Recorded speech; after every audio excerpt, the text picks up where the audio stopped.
Hello guys, আজকে আমি বানাবো ওটসের খিচুড়ি। এটা খেতে খুবই সুস্বাদু এবং হেলদি। চলুন দেখে নিই কীভাবে বানাবো। প্রথমে মুগ ডালটাকে হালকা করে ভেজে নেব। ভাজা হয়ে গেলে কড়াইতে আমি তেল দিব, তাতে কিছুটা গোটা মশলা দেব। তার মধ্যে হচ্ছে শুকনো লঙ্কা ফোড়নে দেব, এলাচ, দারচিনি, তেজপাতা এবং তার সাথে আমি কিছুটা গোটা জিরে দেব। এর সাথে আদা দিয়ে দেব।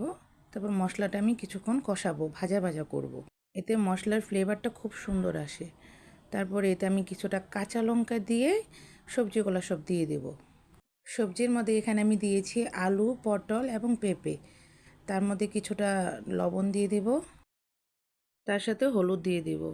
তারপর আমি এটাকে মিশিয়ে নেব। এখানে যে কোনো ধরনের সবজি দেওয়া যায়, আমি 3 ধরনের সবজি ইউজ করেছি। সবজি দেওয়ার পর আমি একটু ভেজে নেব। তারপর আমি চুলার আঁচটা মিডিয়াম করে ঢেকে দেব।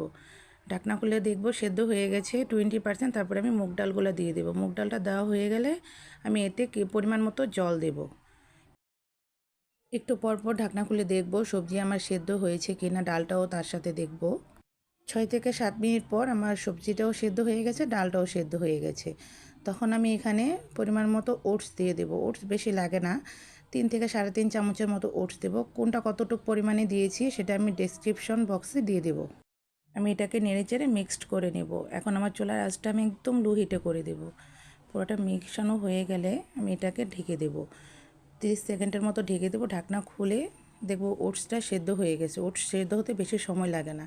তারপর আমি এখানে কিছুটা ভাজা জিরার গুঁড়া দিয়ে নেড়েচেড়ে এটাকে নামিয়ে নেব। ব্যাস তৈরি হয়ে গেল আমার ঝটপট মজাদার ওটসের খিচুড়ি।